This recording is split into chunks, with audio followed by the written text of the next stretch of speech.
दृष्टि आईएएस के in focus programme में एक बार फिर आपका स्वागत है। मेरा नाम है मनीष। एडीआर यानी एसोसिएशन ऑफ डेमोक्रेटिक रिफॉर्म्स की एक रिपोर्ट के अनुसार भारत में लगभग 40% सांसदों पर किसी न किसी प्रकार का आपराधिक मुकदमा है।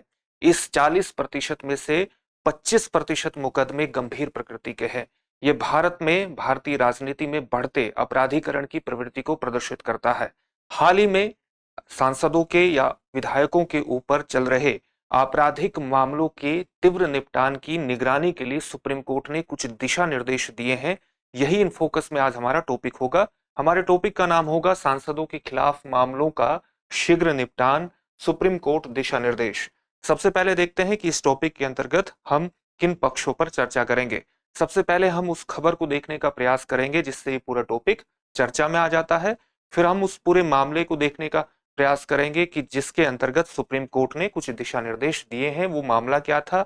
इसके अंतर्गत रिप्रेजेंटेशन ऑफ पीपल्स एक्ट यानी जन प्रतिनिधित्व अधिनियम 1951 का क्या महत्व है, उसकी कौन सी धारा इससे संबंधित है और सुप्रीम कोर्ट ने क्या दिशा निर्देश दिए हैं, ये हमारा अंतिम पक्ष होगा। फिर हम आपसे एक प्रश्न भी पूछेंगे, एक अभ्यास प्रश्न होगा जिसका उत्तर आपको कमेंट बॉक्स में कमेंट करके देना होगा। इस टॉपिक में हम आगे की चर्चा आगे बढ़ाएं इससे पहले आपको एक सूचना देनी है। उम्मीद है कि आप सभी की दीपावली बेहद शुभ रही होगी। दीपावली के इस शुभ अवसर पर दृष्टि संस्थान आपके लिए कुछ छूट लेकर के आया है अलग अलग कोर्सेज पर। दृष्टि लर्निंग ऐप पर उपलब्ध सभी ऑनलाइन टीचिंग कोर्सेज पर 10 से 14 नवंबर तक 50% की छूट रहेगी। अधिक जानकारी के लिए आप इस नंबर पर कॉल कर सकते हैं। उसी प्रकार से दृष्टि लर्निंग ऐप पर उपलब्ध सभी ऑनलाइन पेन ड्राइव कोर्सेज और टेस्ट सीरीज पर भी 10 से 14 नवंबर तक 50% की छूट रहेगी और अधिक जानकारी के लिए आप इन नंबरों पर कॉल कर सकते हैं। अपने टॉपिक की तरफ बढ़ते हैं। आज का जो टॉपिक है इसकी प्रेरणा हमें मिली है इंडियन एक्सप्रेस न्यूज़पेपर से और हमारी खबर है speedy disposal of cases against law makers, what supreme court guidelines on the matter से। स्पीडी डिस्पोजल, जितने भी आपराधिक प्रकृति के मुकदमे सांसदों पर विधायकों पर चल रहे हैं उनके तीव्र निपटान की बात सुप्रीम कोर्ट कह रहा है और उसके संदर्भ में कुछ गाइडलाइंस दे रहा है। किस मुद्दे में दे रहा है कि हाल ही में सुप्रीम कोर्ट ने एक मामले की सुनवाई करते हुए 9 नवंबर 2023 को आपराधिक मामलों के शीघ्र निपटान की निगरानी के लिए ये दिशा निर्देश दिए हैं और इसमें कहा गया है कि हाईकोर्ट द्वारा ऐसे मामलों के स्वतः संज्ञान यानी सुओ मोटो रजिस्ट्रेशन की निगरानी के लिए विशेष पीठ की यानी स्पेशल बेंच की स्थापना हाईकोर्ट द्वारा की जा सकती है। तो जब ये दिशा निर्देश दिए गए हैं तो सबसे पहले उस मुद्दे को ही समझ लेते हैं जिस मुद्दे के अंतर्गत ये दिशा निर्देश आए हैं। क्या है मुद्दा? दरअसल सुप्रीम कोर्ट में ही एक वकील अश्विनी कुमार उपाध्याय द्वारा अगस्त 2016 में एक याचिका दायर की गई थी। ये याचिका मुख्य तौर से भारत में सांसदों और विधायकों यानी हमारे जो लॉ मेकर्स हैं, जो कानून निर्माता हैं, उनके ऊपर चल रहे आपराधिक मुकदमों के तीव्र निपटान के बारे में याचिका थी।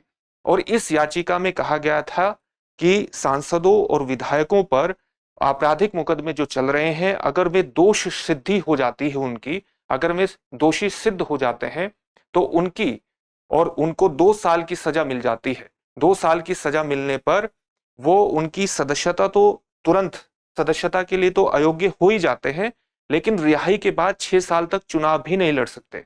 यानी व्यवस्था इस प्रकार से थी कि अगर कोई भी सांसद जिस पर भी आपराधिक मुकदमा चल रहा है, अगर वो दोष सिद्ध हो जाता है, दोष सिद्ध हो जाता है और उसको 2 साल की सजा मिल जाती है तो तुरंत ये सदस्यता के लिए अयोग्य हो जाता है, चाहे वो विधानसभा की सदस्यता हो चाहे लोकसभा की सदस्यता हो।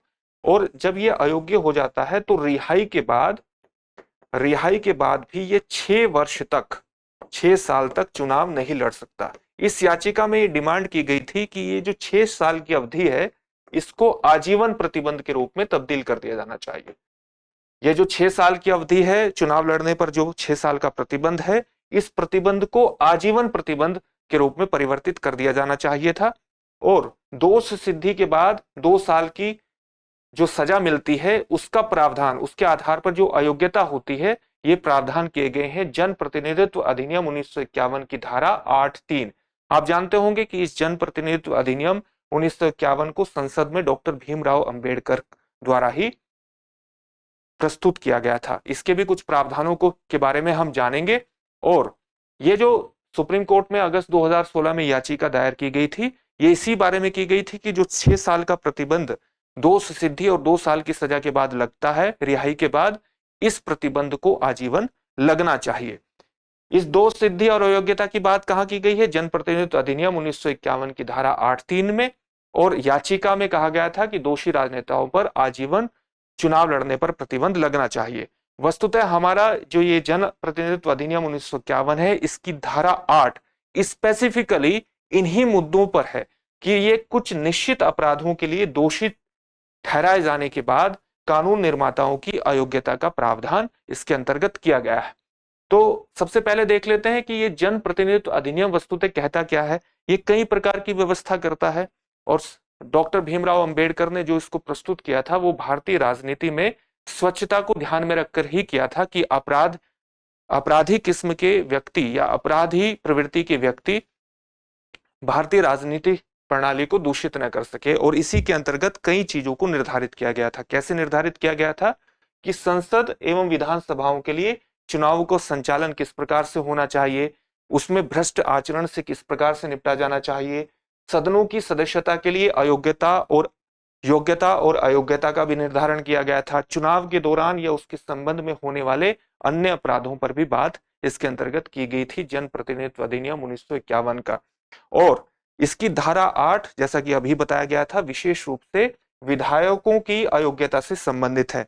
यहाँ पर जो विधायक शब्द का प्रयोग है ये बेसिकली एक कॉमन शब्द के रूप में किया गया है, लेजिस्लेटर शब्द का प्रयोग, जिसमें सांसद और विधायक दोनों शामिल होते हैं।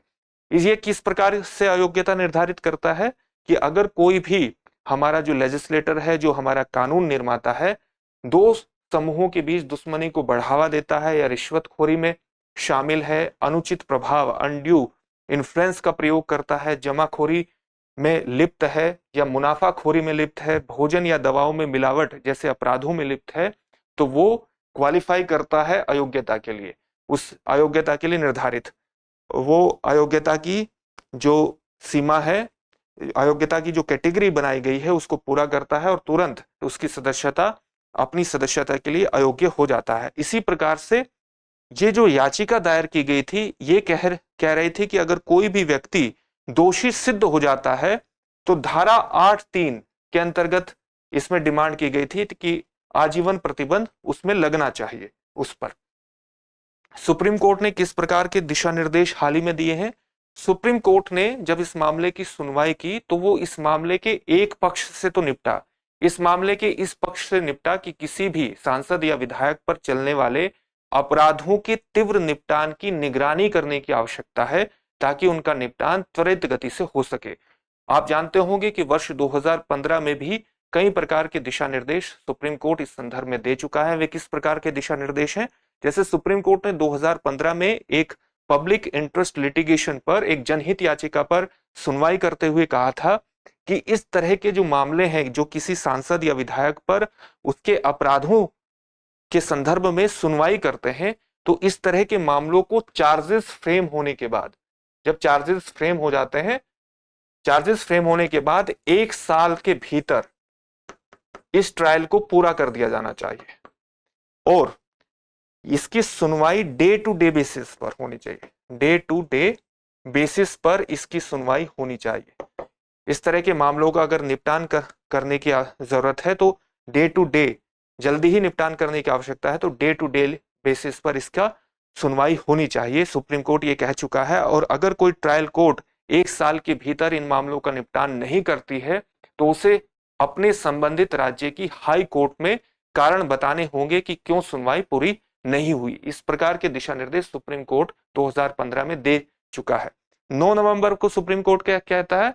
वो ये तो व्यवस्था करता ही है कि त्वरित निपटान की निगरानी के लिए उच्च न्यायालय के मुख्य न्यायाधीशों द्वारा मामलों का स्वो मोटो रजिस्ट्रेशन किया जाएगा। ये उसके दिशा निर्देशों में शामिल है।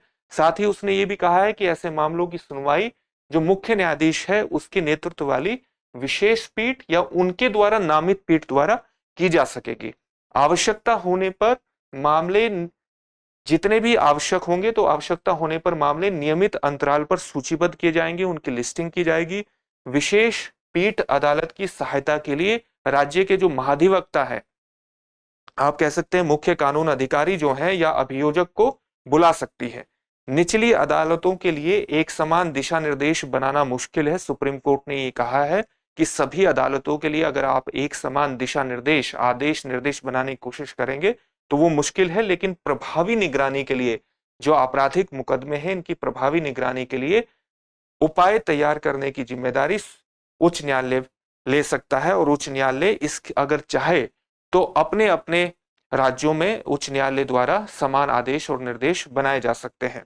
साथ ही सुप्रीम कोर्ट ने कहा है कि कुछ मामलों को प्राथमिकता पर रखना चाहिए, यानी ऐसे आपराधिक मामले जिनमें सजा कैपिटल पनिशमेंट, मृत्यु या आजीवन कारावास तक जाती है, और साथ ही जिनमें सजा 5 साल या उससे अधिक है, ऐसे मामलों को प्राथमिकता पर रखा जाना चाहिए। सुप्रीम कोर्ट ने कुछ सामान्य दिशा निर्देश इसके अंतर्गत दिए हैं। अंत में इससे संबंधित एक प्रश्न देख लेते हैं। प्रश्न क्या है? जनप्रतिनिधित्व अधिनियम 1951 की कौन सी धारा या सेक्शन विशेष रूप से सदनों में सदस्यों की अयोग्यता से संबंधित है? आपके ऑप्शंस हैं सेक्शन 8, सेक्शन 29, सेक्शन 23 या सेक्शन 18। इस प्रश्न का उत्तर आप हमें कमेंट बॉक्स में कमेंट करके जरूर दीजिए। फिर से एक नए सेशन में आपसे मुलाकात होगी। धन्यवाद।